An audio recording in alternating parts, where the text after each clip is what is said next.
Hello. Hello.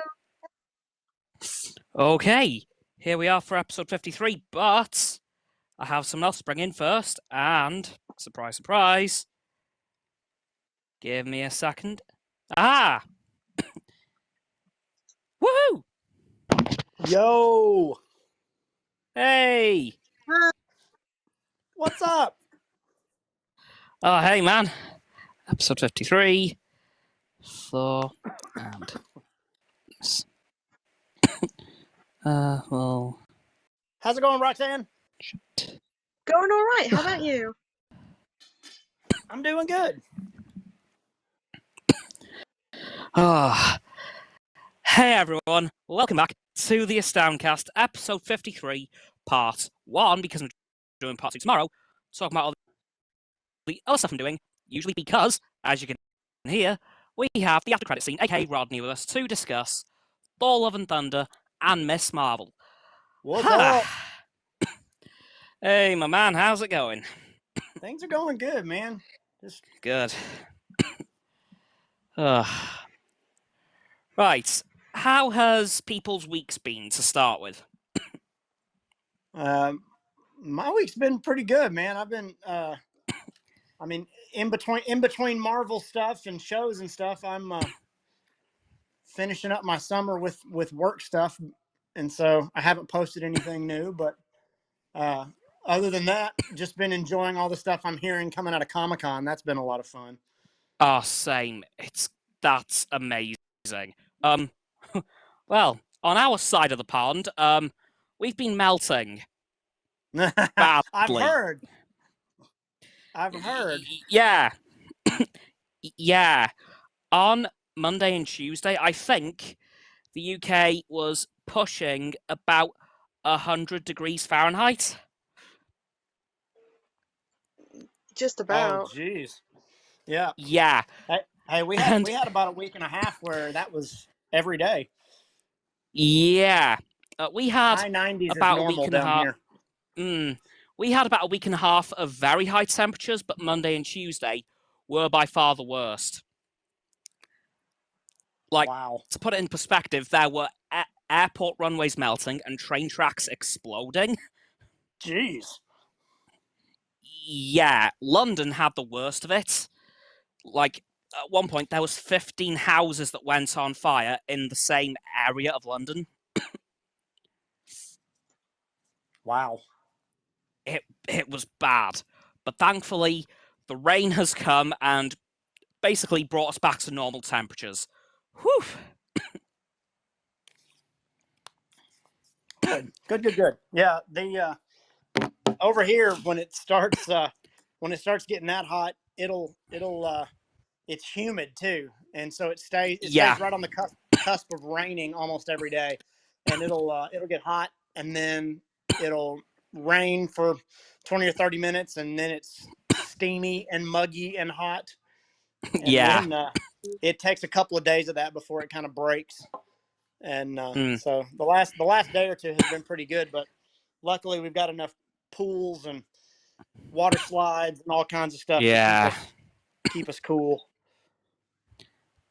I mean, Roxanne, because you live pretty close to me, it was raining for like an hour on Friday night, wasn't it? Or just over an hour?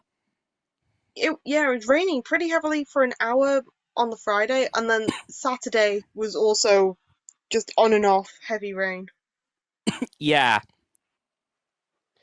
So since the last time, switching gears just a little bit, since the last time I talked to you guys, there's a documentary coming out about y'all's town and about your soccer team. Yeah. I was like, I know people is happening. There. Are you ready for some irony, however? Yeah. It may not be available in the UK. That's funny. Yeah, FX, the streaming site that it's coming out on, I don't think is in the UK. That's I know. Really funny. Yep, that's really bad. Yeah. And something that I think was linked to that, well, last year in the summer, there was a Hollywood-style Wrexham sign. Yeah. Just appeared out of nowhere and disappeared just as quickly. Huh. So it Wow. probably was involved in that somehow. Oh, that's kind of cool. Yeah, it was really weird. It literally came up overnight, and then about 2 weeks later, gone. It was gone. Literally, it showed up, stayed there for 2 weeks, refused to elaborate, left. It'll be funny if that's actually in the documentary and they play it off like it's part of the town or part of the stadium, and knowing full got well to like be. it's not. It's got to be. That's going to be interesting. I may have to Definitely. watch it when it comes out and just send you updates, screenshots and stuff. Please do. Oh yeah. Either that or just stream it for how long it is. Oh, that would be funny. I hope it's available in the UK because I just want to watch that. So tell me what you thought about Ms. Marvel, man. Ms. Marvel. I'm not gonna lie, it was good. I really liked it. I had trouble with some parts, like did you end up watching my videos on it, or did we do what we've done last time? I think I watched maybe one of them early on. Yeah. And then I didn't. My summer with me is crazy difficult, and so I actually cut out a few of the videos I normally make. I didn't do Easter egg videos for this one because I was too busy. So, no, you didn't. Yeah. But the one thing that I was hesitant about them doing, and by the end it obviously came true, was the fact that Ms. Marvel only appeared at the very end. Yeah. I was like, please don't do that, please don't do that, please don't do that. Then they did, but thankfully, they did it really well. They did. They really did. I didn't think, I was glad that and I kept saying it in my prediction videos, was that the show has, that people needed to watch out for different threads because it had a lot of heavy lifting to do in terms of the fact that you're doing an origin story, but you're also introducing a whole new culture into the show and also having to prepare it for a movie that's coming too. So it can't be so standalone and so unique that people are lost when she pops up on the screen, but it can't be so generic that you don't get anything out of it. And I really thought they towed that line really well. My only critique, so in that vein, I was glad that they didn't have any major cameos until like right at the end like that. My only big critique with it was actually that they didn't do more of the like cartoony animation stuff that they started out the series with. It did kind of fade out throughout the show. It did. There was a lot of it at the beginning. The very first episode had a ton of it. Oh yeah. And then like 2, 3, and 4 didn't have nearly as much. And then 5 and 6 was and near they kind enough of picked none. back up. Yeah, and episode 6, whenever she's given the plan, she's talking about the plan. They kind of went back to it a little bit, but they just didn't. I don't know. I thought that was one of the things that made it really unique and really tied you to Kamala, and they got away from it pretty quick, which was kind of disappointing to me. Yeah. And so that's why, like, when I ranked my episodes, the middle episodes are some of my least favorite because they didn't have any of those things in them. Yeah, those middle 3 episodes for me weren't my favorites. I would say, honestly, my top 3 would have to be 1, 5, 6. Yeah, I actually liked. Normally, I'm not like, oh, the finale was the best episode. Most of the series that I've rated. But actually, I liked episode 6 the best. Just because the way it actually did tie everything together. And it was the first time in the series that I really noticed one of the threads that they had been pulling at all series long, which was, and I was glad they did it this way, was that one of the threads in that show was heroes bring people together. Yeah. And it fit with the family metaphor. It fit with all the other stuff. But that the Muslim community got behind her, the police got behind her. You know, Yeah. that they, you know, it crossed barriers and it broke down walls and, you know, stuff like that, rather than, you know, it's her against the world type thing, Yeah. which they do a lot. And so there wasn't any of that. That's why I liked episode 6 a lot, because it had a good thread and it wrapped it up really well. And the end credit scenes were really good. And then Yeah. I liked episode 5 just because of the big flashback to Oh, that was amazing. pre-partition India. That was really cool. Yeah. It was just different, and I love it when they do different stuff. And then episode 1. So yeah, our top 3 are, you know, we have the same top 3. They're just kind of in a different order. But Yeah. after that, I did like episode 4 just because it was in Karachi. But Yeah. But episode 3 and episode 2 were my least favorites. And the only reason episode 3 is not the last episode is because I loved the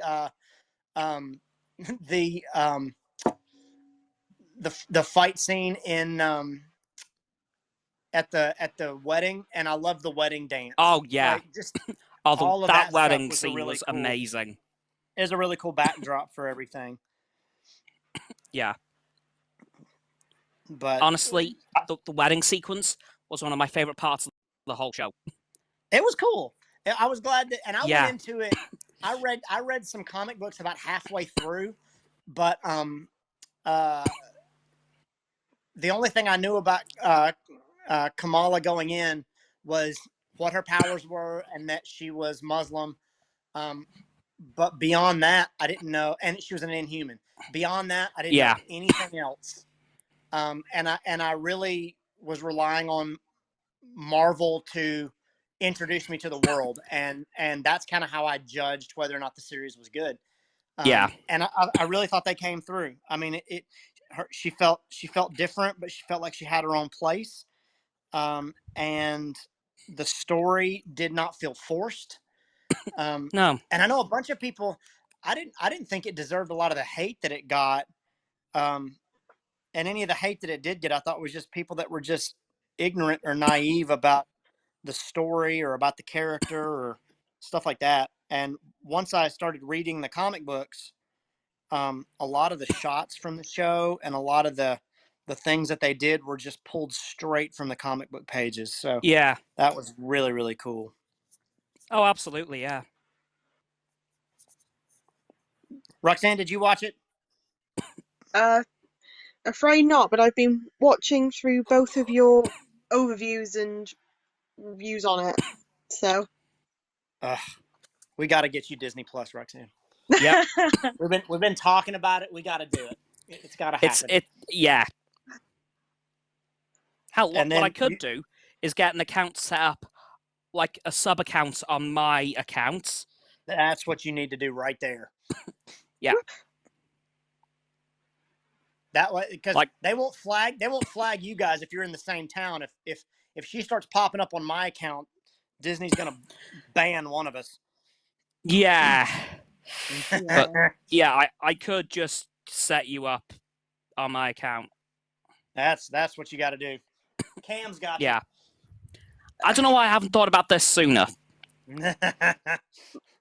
mean, to be fair, it's not really your job to get it, but I am very appreciative. Oh no, we owe it to you now. You got to you've been here for all of this. You got to get caught up. You're in. Yeah. I mean, let's face it. I've spoiled enough inadvertently. Yeah. You're spoiled enough whether I've edited your videos or not. Yeah. But honestly, Ms Marvel, really good. Where did you think it ranked with regard to the other shows? Oh, that is a good question. Oh. I'm not gonna lie, I haven't really thought about that because there hasn't been really anything kind of, well, I'm trying to think of where it would be because it was a very different show to all the others as well. Yep. So, I don't know. Because it's not say, as... Go for it.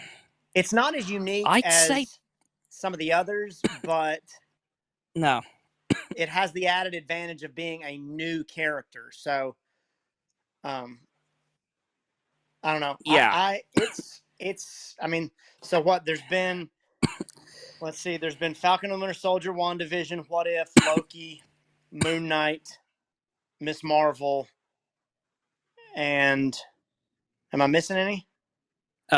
Give me a second. Hawkeye. And Hawkeye. So there's been 7 or 6 or 7. 7. Wait. Maybe 8.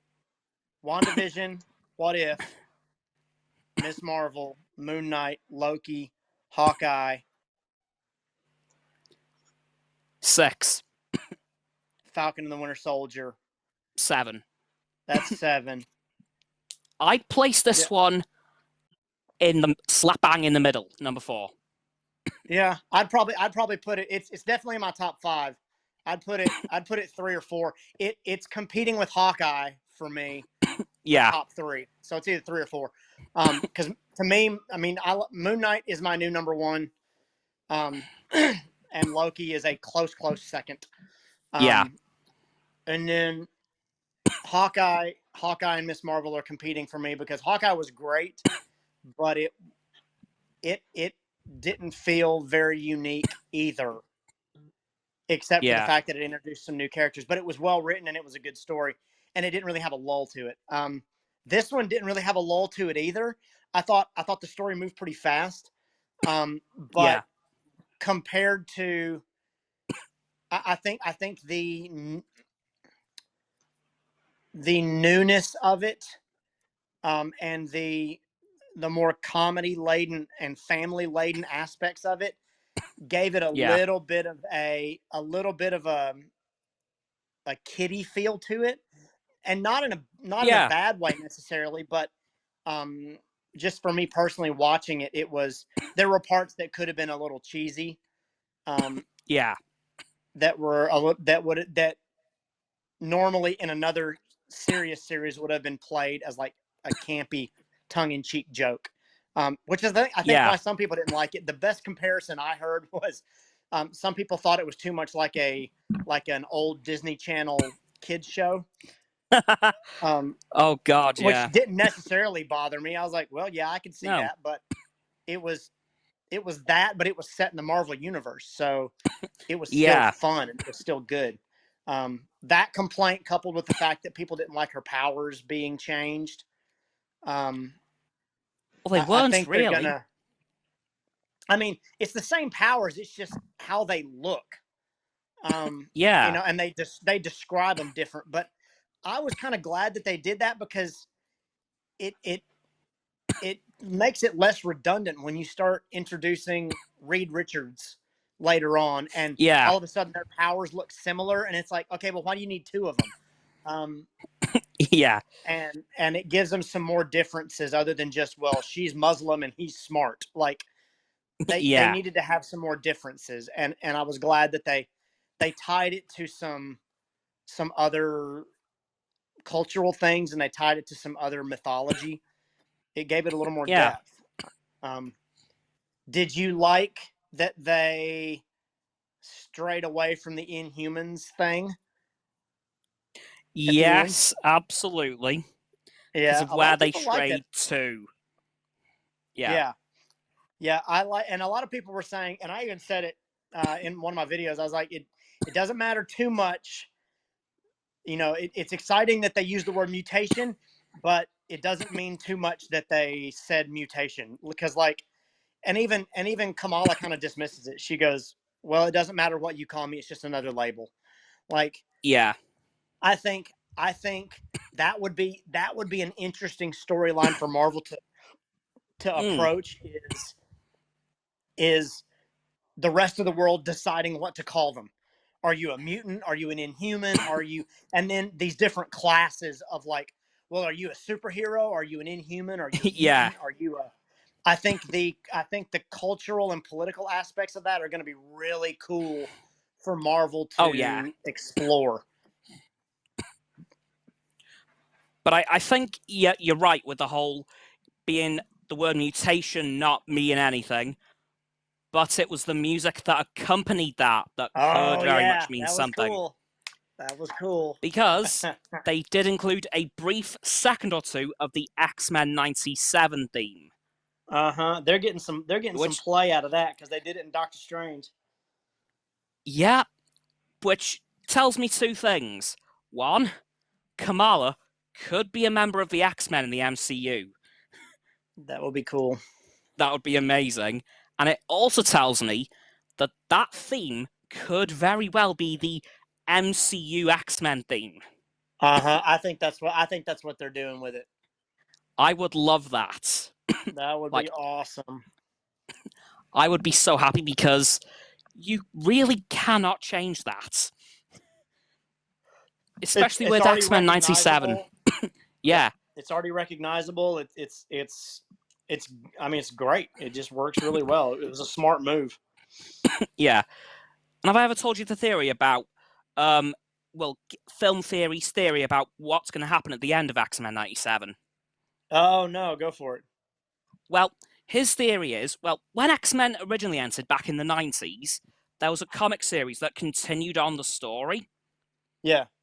And at the end, the Dweller of Darkness, who appeared in Shang-Chi, destroyed the universe and it got rebooted.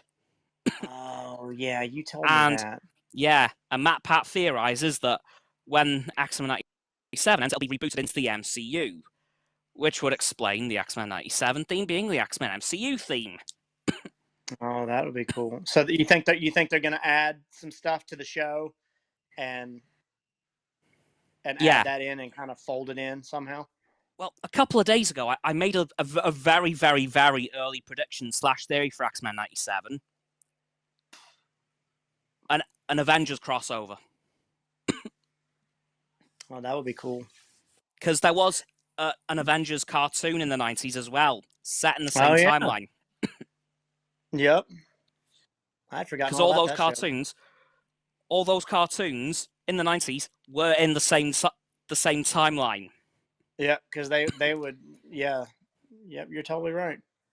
Yeah, so I think that could happen, and they may throw in some MCU-ish elements to them. I don't quite know how that's going to work, but it's Marvel. They'll figure it out. Oh, yeah. Now, talking about theories and predictions and stuff, I was rather pleased with myself during episode 4 of Ms. Marvel, whenever she meets the Red Daggers, and he's showing her a map of what the Noor dimension looks like set on top of Earth. And he shows her that map and says, this is what the other dimension looks like, that it's been mapped out. Every time they talk about the other dimensions or multiverses or time travel or anything like that, so far, the multiverse video I made where I liken realities, multiverses, and time travel to a peanut butter and jelly sandwich. Every time they talk about something, my theory has not proven wrong yet. And so they showed those two maps, and it was basically, you might as well have made one of those maps peanut butter and the other map jelly, because it was exactly what I described. I was really pleased with myself. I was like, hey, it still holds up. That's great. But the one thing that in that same scene that we're talking about theories, that dawned on me, and I went back and started looking at the other series the stuff that they've been putting together in Phase 4. A lot of people have complained about, well, it's just not the same after Endgame, and it doesn't really look like they're going anywhere, and they're just throwing stuff at the wall and seeing what sticks and blah, blah, blah, blah, blah. I kept reminding people anytime I could do it without sounding like a jerk was, they started out the Marvel Universe without really knowing where they were going. And and they started putting it together, hoping that they could get to the first Avengers movie, but not really knowing if they could. And once they did, then they started taking it really, really seriously. Yeah. And if you don't think that they're putting stuff together even more detailed now, then you're out of your mind.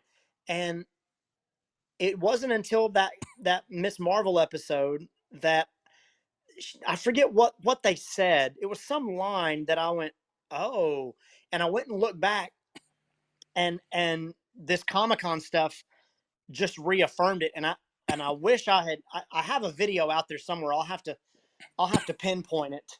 I think it was after episode 4, after episode 5, but I told my wife, I said they are leading towards a Secret Wars movie, and they're gonna they're gonna overlap it with some of this Kang stuff, because they already but everything that they've done so far, in some way, shape, or form, whether it's a different universe or whether it's a group of people, everything in phase 4 has to do with something that has been hidden that operates in the shadows.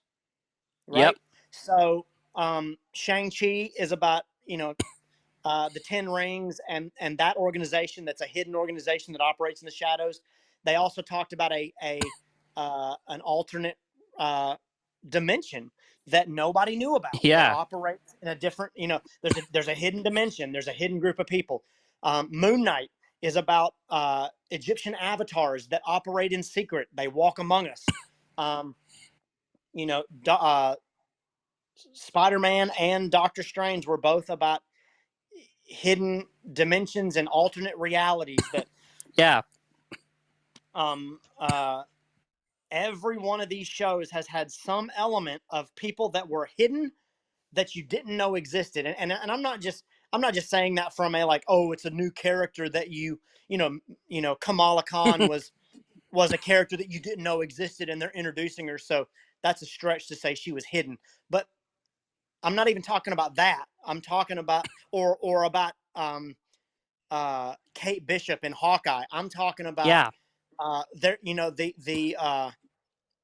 the fact that Kingpin is working behind the scenes and he's been around.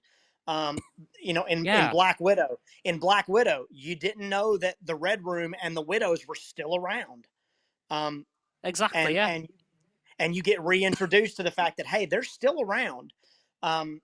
Ms. Marvel was the Jinn, the clandestines. And so you have all of these people, and then Secret Invasion is going to be all about the Skrulls, that they've been here the whole time. You just didn't know it. And then in the middle of that, you're going to have Kang and Doctor Doom and Fantastic Four introduced, and all of this Kang stuff is going to, and even Wakanda Forever is going to be about this hidden race of, Aztecs or Mayans or people from Atlantis that are Namor, the Atlanteans that exist that you didn't know were around. And all of that is going to coalesce into Secret Wars. And it's going to involve Kang somehow. But the fact that they're going to release both of those Avengers movie in the same year, I know. I guarantee you that Kang movie is not going to end well. That's going to be a 2-part film. That's going to be Infinity War and Endgame all over again. Yep, I think if you thought Infinity War ended bad and it hurt to watch, I bet you this Kang movie is going to suck. This is going to be a killer. Yep, I guarantee you, because they're giving you like 6 months between the two, which means one, they're filming them back to back, and if they're not giving you a year to sit on it, people are going to want to know what's going to happen quick. Oh yeah. They know they know they're going to do something to just rip your heart out, and people will want a quick solution. That has me excited but terrified at the same time. Oh yeah, but I'm excited to say I've just been along for the ride, man. I've enjoyed the new characters and the new stories and them getting to try different types of genres. I'm excited for She-Hulk, not just because it has it's going to have Daredevil in it, and he's my favorite hero ever. But that they're trying new things and they're doing different styles, and it's just fun. Like they haven't run out of steam. They haven't. No. And if those Comic-Con announcements weren't proof enough, they know what they're doing. And they show that stuff, and it's take all my money, please take all my money, Yeah, because it's going to be so much fun. Yeah. Like, Roxanne, just for reference, yesterday there was a raft of announcements of new things coming out. Oh, right. Like from Comic-Con. Yeah, like the next 3 years will be the whole of the multiverse saga of the MCU, which is really quick. That's what they're calling it. Yep. Yeah. So, right. Going literally from bottom to top, we have Secret Invasion, Guardians of the Galaxy Volume 3, Echo, Loki Season 2, Blade, Ironheart, Agatha, Coven of Chaos, which they've changed the title of, Captain America, New World Order, so yes, Captain America 4 is a thing, Daredevil, Born Again, which, yes, Oh my Thunderbolts. gosh, when they announced that one, did you see how many episodes it's going to be? Yeah, 18. 18. I mean, I'm That is guessing insane.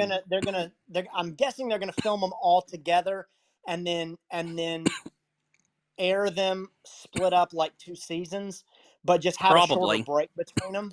That's my guess. Yeah. I could be wrong. They could just go boom, boom, boom, but I think they're gonna split it up. They'd almost have to. Yeah, absolutely. Then after Thunderbolts, we have Fantastic Four, Avengers, the Kang Dynasty, and Avengers Secret Wars. That's all the new stuff they announced. That's a lot of stuff. It's and all that's coming out in the next, and that's coming out, like, that last thing that's coming out will be dropping at the end of 2025. Yep. These next 2-3 years are going to be insane. With some of the stuff that you ended up hearing now, what do you think for both of you? What are you most excited for, and what do you think you're least excited for from that list? Oof. Oh, I'm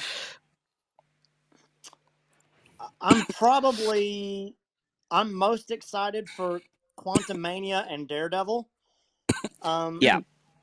But just because, but Daredevil, I love Daredevil, so I'm really biased. But that Born Again storyline it's a whole comic series that is fantastic. They used quite a bit of it for season 3 on Netflix. So what they decide to do with it is going to be really cool. Quantum Mania is going to have Kang in it. And so I'm really excited about that. But I don't know, least excited? Mainly, I don't know. I mean, maybe Echo and Agatha, just because I don't really know. It's fresh, it's new, and I don't know anything about it. So, are they telling new stories? Are they telling really obscure stories? Are they going to throw in some cameos to make it connect? I just don't know enough about it to be excited about it. Yeah. For me, I have like a top 6 of ones I'm most excited for. I've got to be honest. Yeah. Wait, maybe it's top 7. I can't quite. Next year math ain't mathing, guys. Like the math next ain't year's mathing. Gonna be great. Oh yeah. Right. And the math ain't mathing here, so I'm just gonna run through them. Yeah, go for it. Right. Captain America: New World Order. Mm-hmm. Yes. Spider-Man Freshman Year, which has changed in its concept by the looks of it. Because originally it was going to be Tom Holland's MCU origin story. That looks to have changed.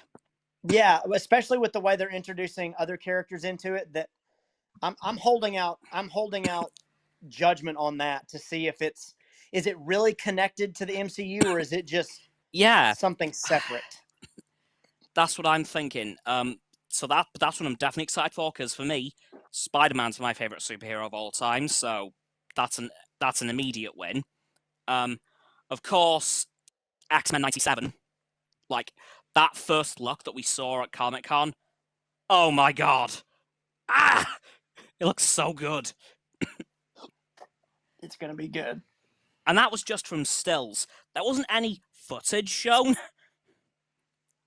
Like, it looked as if it was literally made in 1997, but just being released now. Although I will say, Spider-Man freshman year did give me 60 Spider-Man vibes. Yeah, I can see that. Could they do that? Well, and you saw that they already greenlit sophomore year of that, right? Yeah, but could they be doing the 60 Spider-Man origin story? Oh, that would be cool. And like in another universe or something? Yeah, I would love that personally, because as much as the X-Men 90s cartoon's the most iconic X-Men, the 60s Spider-Man cartoon is the Spider-Man. Yeah. But my other three, of course, Fantastic Four, plus Avengers Kang Dynasty, and Secret Wars. Yeah. Because, like, again, the prospect of 2 Avengers films in 1 year is both amazing, but, oh god, that's going to be traumatizing. Yep. And people going, oh, how are they going to top Infinity War and Endgame? They're gonna. Oh, we're going to find out. Yep. They're gonna. Yeah. And hell, with it being the multiverse saga, they could do what Doctor Strange in the Multiverse of Madness could have been. They could go nuts.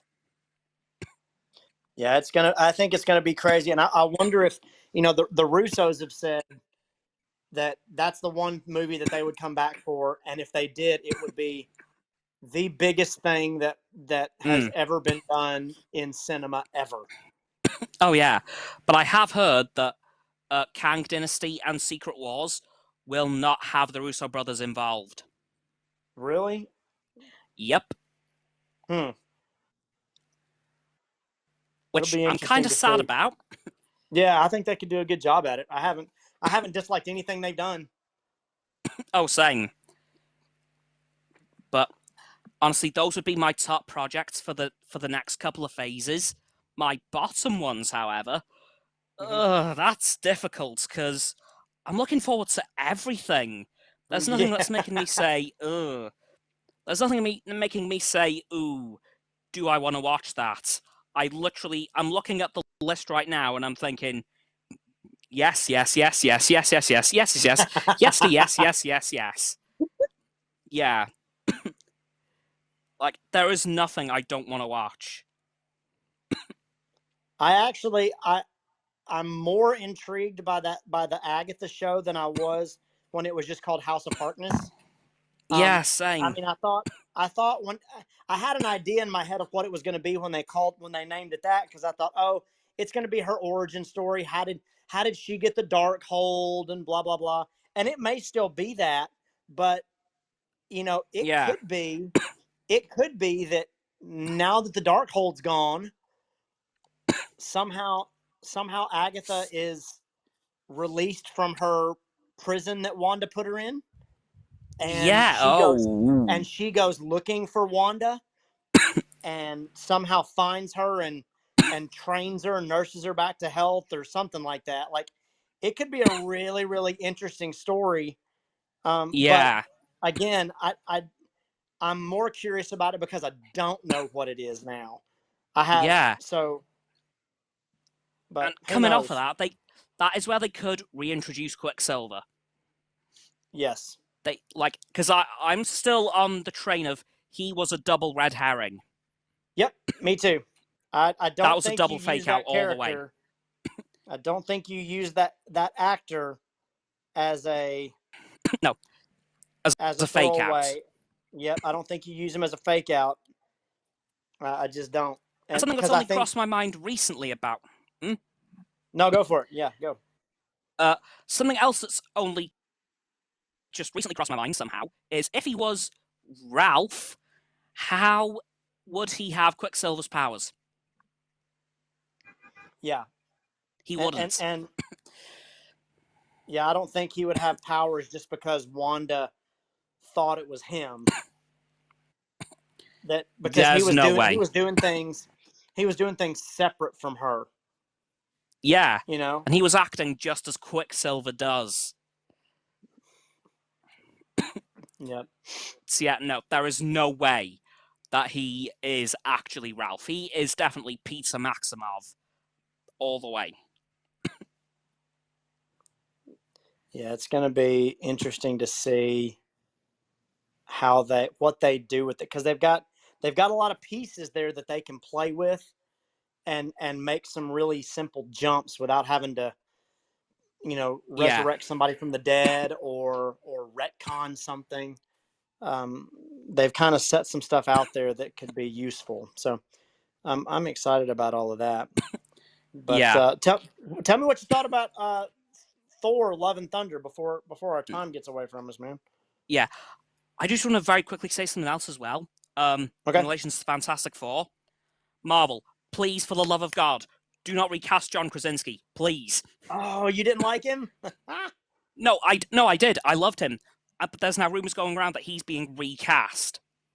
Oh, don't recast him. Okay. And I'm like, yeah, I loved him. I thought no. I thought he did good, and I didn't think yeah. I think it'd be fine if they recast him, but I liked, even if they just did it as a fan service moment, but I thought he did a great job.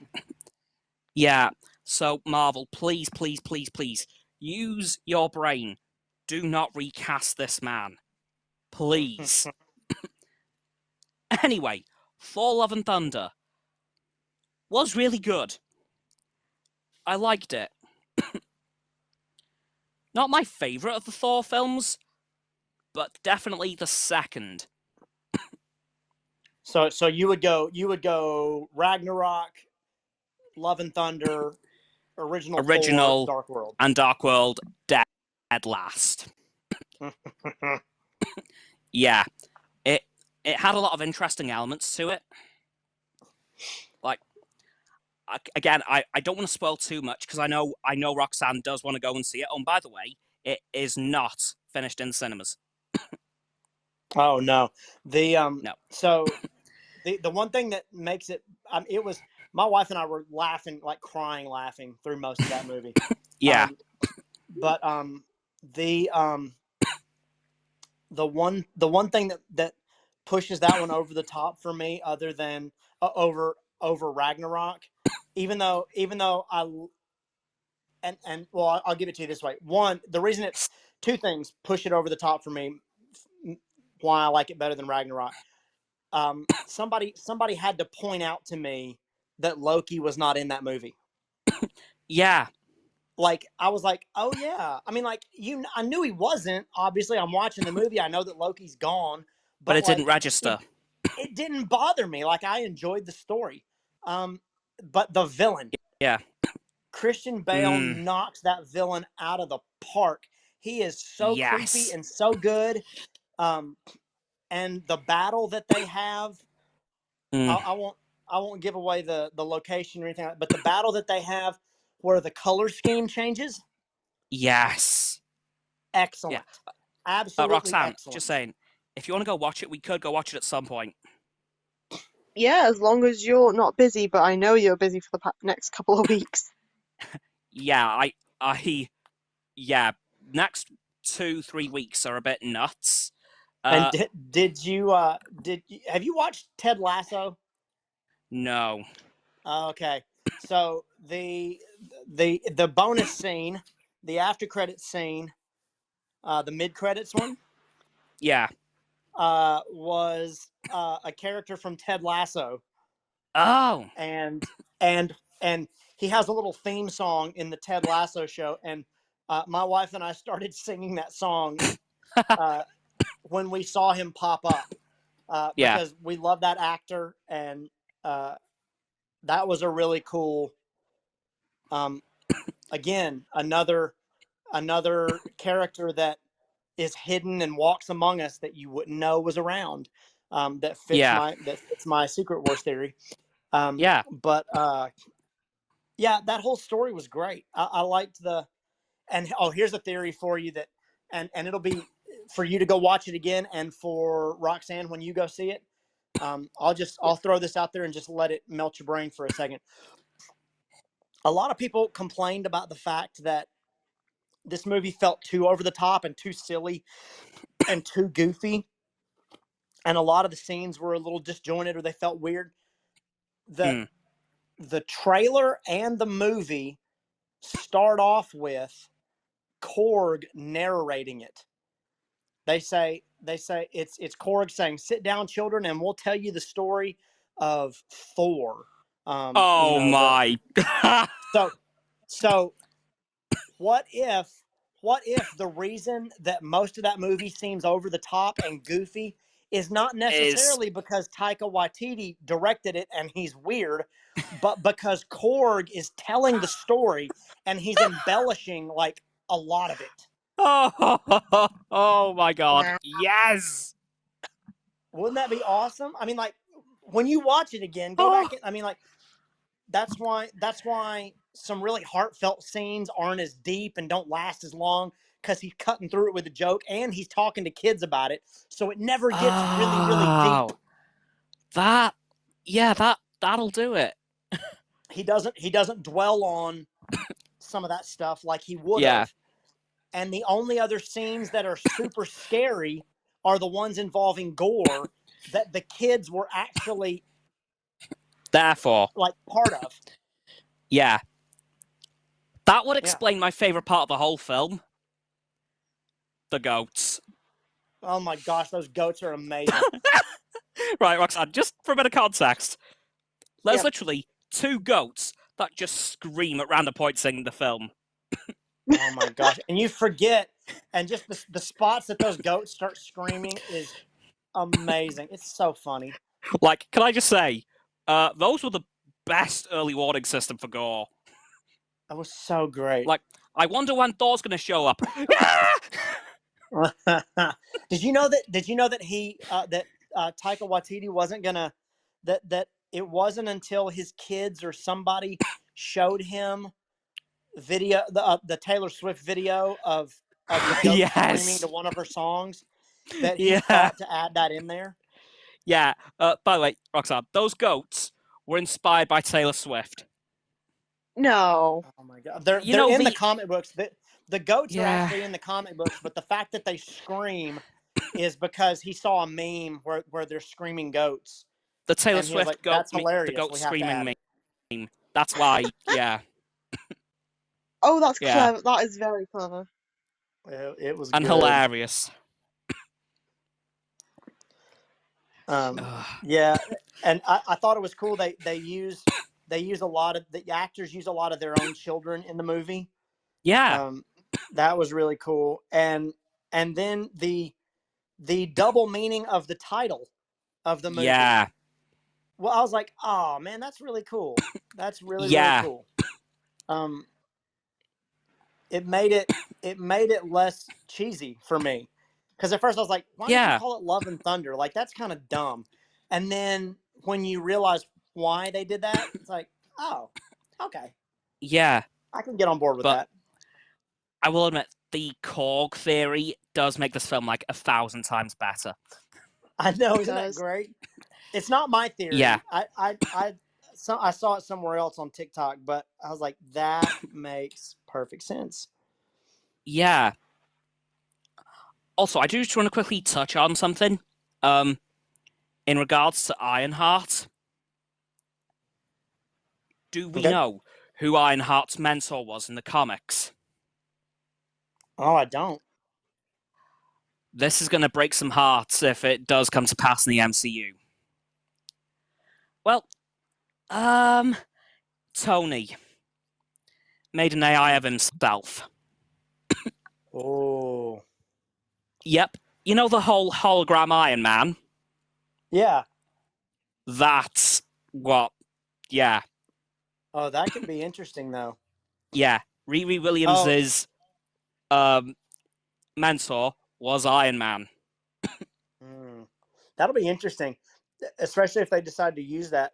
Along that same line, it just reminded me, kind of circling back to Ms. Marvel for a second, did you notice at the end of Ms. Marvel that they threw in a shawarma reference? Yes. So they're getting in the car, and she says, they're talking about where they want to go, and she says, "Let's go. I hear they have some good shawarma up here," or something like that. I think, obviously, a lot of what they do is intentional, and some of the stuff they do is just throwaway lines because they're giving fan service to something. But I think that line was intentional, that they were making a nod to the fact that they're almost like they were almost crowning her, not that she was the next Tony Stark, but just that she's the next character that's gonna carry a lot of stuff. Yeah. It wouldn't surprise me if they use her storyline and her, because that was right after the mutant comment. It wouldn't surprise me if that was a nod to like her storyline. This character, this actress is going to carry a lot of stuff from here on out. Like, even if that's not the direction they're going, they clearly have high hopes for her. Yeah. And I thought she was phenomenal, even as an actress. Forget about the character, but like, she did a great job. Right down to her little smirk in the mirror when she's wearing the costume at the end of the series. That is directly from the comics, and she practiced in the mirror to get that right. Oh, absolutely. Yeah. It was fantastic. It was great. Loved it. Yeah. And I do just want to quickly touch on Ironheart again. Have you watched the Black Panther Wakanda Forever trailer? Oh, yeah. Did you notice that she was in it? Yep. Mm-hmm. Like, literally, she was there cutting a heart out of hammering out a heart. Yep. Yeah, from iron. And I was like, okay, this is happening. Oh, wow. Yep. And if the whole hologram Tony thing happens, I will cry multiple times. Did you notice there's another shot of her where she's with Shuri in Shuri's lab, and she's given her the high five like T'Challa did with Shuri in the first movie. Yeah. Yep. It's kind of a little throwback. Like, this film is going to be tough to watch.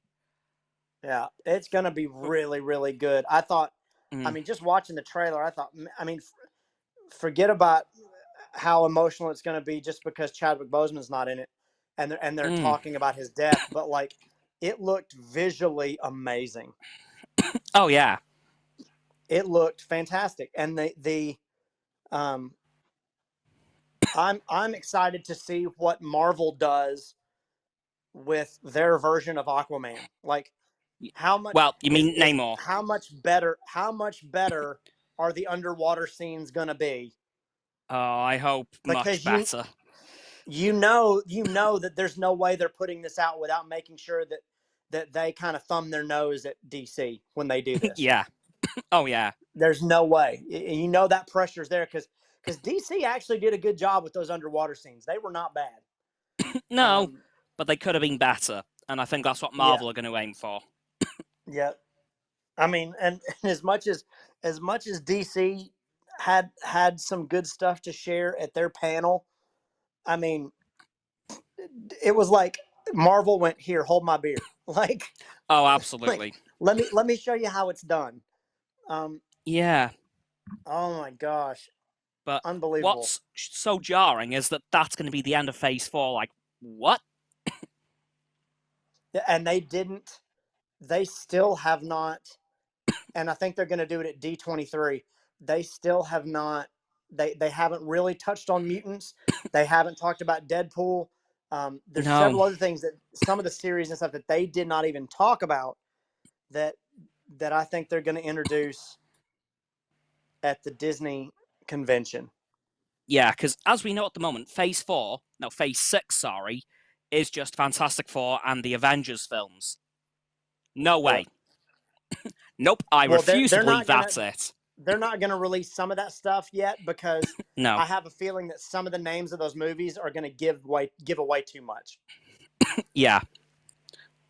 But the point is, we can both refuse that's all that Phase 6 is going to be. Oh, yeah, no, not at all. No. Although it's like the next, I'm not going to lie, the next 2-3 years are going to be absolutely breakneck for Marvel. Mm-hmm. Yep. It's going to be crazy, man. Next year's going to be a good year. Oh, yes. But what I'm really, really excited about is the fact that a few weeks ago, Kevin Feige had a massive vacation for a ton of the high-up Marvel guys to discuss the next 10 years of MCU. Uh-huh. That will mean the MCU for 19 years at that point. Yeah, they haven't. I mean, and they haven't even. I mean, you think about in 2025, they will have just tapped the beginning of the Fantastic Four and have just tapped the X-Men. Yeah. Sorry, I need to make a slight correction there. 24 years of the MCU. Yeah. Wow. Yeah, it's going to be crazy, man. And it's going to and they haven't hit all of their characters yet, and they haven't even hit all of their staple characters yet. No, not really. There's still loads left, like the X-Men, like Fantastic Four. Mm-hmm. The rest of the Defenders. Yep. Because they're coming back with Daredevil. Doctor Doom, and some of those other guys. Yeah. And that's going to be, I think that's going to be phase 7, phase 8. I reckon we'll get up to, I think it'll all finish phase 10. It'll be interesting to see how I wonder if they have an end game in mind where they end the whole thing, where they can reboot it if they want to, or where they can say, hey, we're done with these stories and we're going to tell new ones, or we're going to reboot it, or we're going to dive back into the multiverse where we can still keep our legacy stories intact, but we can tell new stories. They've got a plan for it, if for no other reason than that you can rewrite the same character over and over and over in a comic book, but the longevity of a human being is such that you're not going to be able to keep using the same characters. You're going to have to explain it somehow. So you either have to explain it and tell new stories in like a multiverse setting, or you have to give some explanation that allows you to reboot it. Yeah. With the same, a Tony Stark that is, hey, we're just going to restart the whole thing. Who knows? Who knows? All I'm going to say is I think the end-all be-all will be Galactus. Oh, yeah. That'd be cool. The man can literally eat planets, so... Well, Galactus, Apocalypse. Yeah, Apocalypse could factor in, too. Mm-hmm. You have characters that they haven't even begun to sniff at. No. That is really exciting, because we've had 15 years of this already, pretty much, and we've barely scratched the surface. Well, the penultimate, and I don't know if they would ever do it, but the penultimate, I mean, not the penultimate, because that's your second to end, but the apex of all of this would probably, I was trying to think what could beat any of it and be some kind of okay, we're gonna do this, and we're gonna end the universe, and then we'll do something cataclysmic so we can reboot it and do our own thing, would be some kind of Marvel DC crossover movie. Yes. But DC is going to have to get their act together before Marvel even entertains that plan. Working with DC at all, because they haven't proven that they can do that yet. Well, about that, would you like some information from 2 years ago that could actually help with that? Right. Roxanne, don't worry, this will be over soon. No, don't worry. I'm happy listening to all this. Right. Okay. the week before the UK went into its first lockdown in 2020, there were 2 comics released, one from DC, one from Marvel. Okay? Mm-hmm. The Marvel one was Thor issue 2, and DC was the finale of the Doomsday Clock arc. I don't know how familiar you are with the Doomsday Clock. Yeah. Me, not so much. Okay, right. I'll start off with the Thor one, because this was the most on the nose. The first panel of the comic was a city skyline with a newspaper building front and center with a red and blue streak flying past.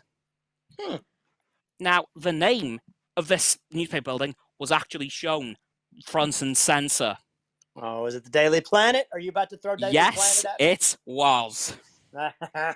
And then the final panel of the comic was the Black Winter wiping out the multiverse. And we saw a universe being wiped out, but protected by, and I'm literally quoting here, protected by a league of gods. And there were 6 of them, and they kind of named them. One was the god of the sun, represented by, yet again, red and blue streak. A god of the night, represented by a black streak. A goddess of strength, represented by a red, blue, and gold streak. A god of the sea, represented by green and orange. A god of speed, represented by red and yellow. And a god of emerald light, represented by green. Nice. And that was in 4. I think if DC could get their act together with their universe, the movies, yeah, then it would be something that I think. I mean, there's probably some not wish list things, but like, how do we end this? What do we do? Who do we involve? Do we, those kind of things that could be really, really cool. Yeah. But that DC comic released in the same week was a bit more tongue-in-cheek. It was a lot more tongue-in-cheek. For example, there was one panel of the comic, Booster Gold and his robot companion. Yeah. Booster Gold had just come back from the multiverse, and his companion said something really stupid, don't remember what, but he said, "I would call you Jarvis, but this is the wrong universe." Boom! And then at the end of the comic, I don't know why, but this one thing stuck in my head. They did like a timeline of future events. And September 2032, I don't know why this one stuck in my head, but probably because it's so epic. Superman will be thrown into a brawl with the God of Thunder himself and a green behemoth. Superman versus Thor and the Hulk. That would be interesting. Roll on September 2032. So, I'm not going to lie, they could be planting the seeds now for this. Yeah, like I said, I'm curious to see. Eventually, you have to ask the question: how can they outdo themselves, and or how is it going to end, or is it and if it's not going to end, how do they explain how it isn't going to end? How do they explain that it's not going to end? Yeah. So, also, but so far, again, I'm trusting in Kevin Feige and the people around him. I'm trusting in, and I'm enjoying the stories, and I'm enjoying what they're doing, and I'm gonna keep watching them and enjoying it because it's fun, man. It's a lot of fun, and the stories are good and they're quality. They're not packaging something and spitting it out and going, here, take this. They really, really care about everything they make, and it shows. Yeah. Also, Roxanne, I've just realized. Yep. With that whole Marvel DC crossover, our Super Mega Ultra multiverse crossover could be a massive cease and desist waiting to happen. Oh, God. That would be funny. It would be. Yeah. Maybe we should hold off on that for a while, perhaps. Either that or you finish yours first before they finish theirs. No doubt they've probably got it. Oh, no, in Marvel, they've probably got it very much. Ooh. Yes, but publishing it, on the other hand. Fair point. Although that could be a cease and desist, and we'll sort that out at some point. It's also occurred to me that the episode 100 time frame I've given myself is going to be difficult. Yeah. Yeah. Yeah, that could very well need to be pushed back, couldn't it? Just a bit. Yeah. So are we setting a date to do this after She-Hulk finishes? Yeah. Absolutely. Well, we could be getting. Well, you could do a couple more visits because unlike everything else, the next film isn't coming out straight after She-Hulk ends. Yep. There's like a 2-month gap. Because I know She-Hulk will probably end around the end of September. Mm-hmm. And then roughly. there's a month. Then there's Black Panther, which comes out on the 11th of November, which is probably not the best date for the UK. Because it is our World War II/World War I Remembrance Day. Yeah, we do. We have Veterans Day as well, and it'll be it'll be right around then. But over here, people take trips that weekend. They go to the movies. We have the day off, and so that's over here. That's theater wise. That's actually not a bad weekend. For us, we don't have the day off. We just have we have a minute's silence. Yeah. So it may not be the best of days, but we'll see how that pans out. But yeah, we could definitely do at least 2 more of these this year because, like I said, there's a huge gap between the end of She-Hulk and the end and Black Panther, which also just coming off something me and Roxanne were talking about yesterday. Why are they kind of bunching them together? If they literally space all these shows out, they could have something coming out every week. Mm-hmm. Because Star Wars and Marvel are starting to halfway through a Star Wars show, a Marvel one's starting, or halfway through a Marvel show, a Star Wars one's starting. If you space them out, you can have something coming out every single week. Yeah, I think they'll get there eventually. I think right now they're still having COVID issues and they're trying to get everything back on timelines. Yeah, I will admit COVID, I think, will probably become a lot less of a problem next year. Yeah. I'm going to say from around next summer, the COVID thing will probably be a lot less of an issue in terms of release times, I hope. Yeah, it looks like they're starting to iron that stuff out a little better. Yeah. Anyway, should we wrap this one up? Sure, man. Let's go for it. I got some places I got to be here soon, but yeah, let's do it. Yeah. Okay. Thank you all for coming to this stream. Thank you, Rodney, for joining us. Thank you, Roxanne, for being here, as always. So, if you've been watching here on stereo, if you have, thank you. Please give me a follow here at Astounding Cameron. And while you're here as well, follow Rodney and Roxanne. You can see their profiles literally on the screen. Or if you're watching instead on YouTube, please subscribe to my YouTube channel. The sub button will be just below the video title. And speaking of the video title, if you click that, you'll see the description in which my social media will be in my link tree, as well as Roxanne's YouTube and her website, as well as Frost's Instagram and his YouTube, as well as Rodney's YouTube, because I'm putting that in there because he's here in this video. Is there anything else you want promoting, Rodney?